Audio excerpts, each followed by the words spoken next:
they are hypoxic tumors, they're not radiosensitive.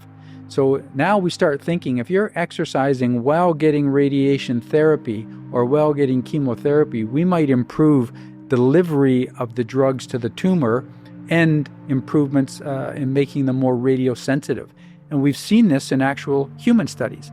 So in actual studies with patients, we did a study in rectal cancer patients.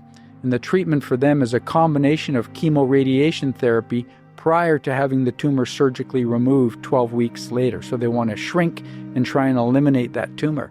And what we found is the patients who exercised while getting this chemoradiation therapy were more likely to have a complete response, meaning the tumors were completely gone prior to having the surgery. So this is a very profound and important benefit of exercise, potentially in these patients who are getting treated with what we call neoadjuvant therapy, this kind of chemo and radiation therapy prior to surgery. So that's one very important mechanism and perhaps the most compelling. These circulating tumor cells are far more likely to die and not survive that journey if you're exercising. So this is another really interesting mechanisms for how exercise might be able to prevent the spread of a primary tumor.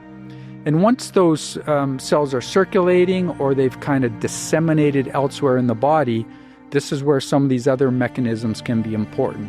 The metabolic effects of exercise, such as reducing insulin and IGF, these are all things that help cancer cells grow and divide more rapidly.